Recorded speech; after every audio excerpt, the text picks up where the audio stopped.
Let's get some reaction to what may or may not be happening in Brussels. We can speak to the UKIP leader, Nigel Farage. Good afternoon to you. Good afternoon. David Cameron, some way, he says, from securing a deal. Do you take heart from that? No, because the starting position is really poor. This idea of an emergency brake, where we can limit benefits if we're overwhelmed, well, that's existed for years. So if that's what he wins, he's gained nothing at all. The reality is he'll go to the summit on the 18th, 19th of February and get a few more concessions. But we start from such a weak position. And we're not even talking about the free movement of people. We're not even talking about the fundamental issue of whether our Parliament can veto a bad EU law. None of this is even on the table. So frankly, I think the Prime Minister's position right now is pretty pathetic and somewhat anemic. What more should he say, do you argue? Well, what he should say is what he said in the Bloomberg speech when he announced the referendum.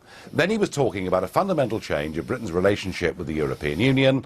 He was talking about treaty change, really big fundamental changes, not fiddling around on the edges. And frankly, given this offer of an emergency brake on migrant benefits if we're overwhelmed, for him now to go to the next European summit and to ask for more, it's a little bit like the boy in Oliver, going up and saying, please, sir, can we have some more concessions? It is pathetic. Let us pause and hear what the Prime Minister's been saying in the last few moments, and then you can react to it. Here he is. We want to end the idea of something for nothing. People said that was impossible. There's now a proposal on the table. It's not good enough. It needs more work, but we are making progress. That's clear. It's not good enough. So he's singing from the same hymn sheet as you. Yeah. Well, something for nothing, but that can only be enforced if it's also enforced upon UK citizens as well. Otherwise, it would be discriminatory. So the only way he can remove benefits for EU migrants is to remove them for UK people as well. And look, this is not the issue. People are not coming to Britain just for the benefit system. They're coming to Britain because our minimum wage is 9 times higher than that in Romania. And even if he succeeded in removing migrant benefits, the proposed upping of our minimum wage to a living wage will make the incentives for people from the EU to come here even greater. None of this makes any difference at all. None of this deals with the fundamental questions that the British Parliament and British courts can be overruled, and that we have absolutely no border controls whatsoever to nearly 500 million people who are free to come here from any European country without security checks or anything else. Come the referendum, you're obviously going to be campaigning to leave, and unless you're suddenly going to surprise us with an exclusive at this point.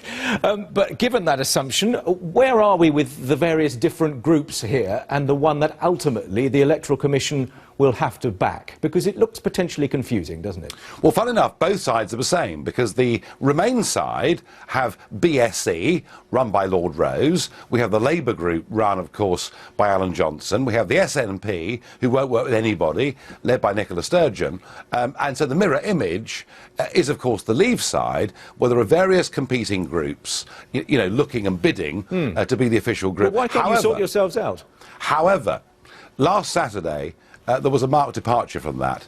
Go, a new organisation, a cross-party organisation, and there were 7 of us on that platform last week, from the Labour Party, from the Democratic Unionists in Northern Ireland, from the Conservatives, from the Labour Party, and including the former Defence Secretary Liam Fox. And Go is now out there campaigning. Our next big event will be in Manchester next Friday, and actually we're out there now and campaigning and doing all we can.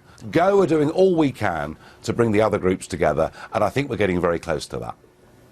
And what argument do you put to the Electoral Commission to convince them that yours is better than the others that we've referred to? Well, I haven't got one. I'm the leader of UKIP. I'm part of Go, an organisation that is now out there campaigning and holding meetings. And the 2 groups, Vote Leave and Leave.eu, frankly, their heads need knocking together, and I'll do my best to do so. We must leave it there. Thank you for coming on. Thank you. Nigel Farage, leader of UKIP.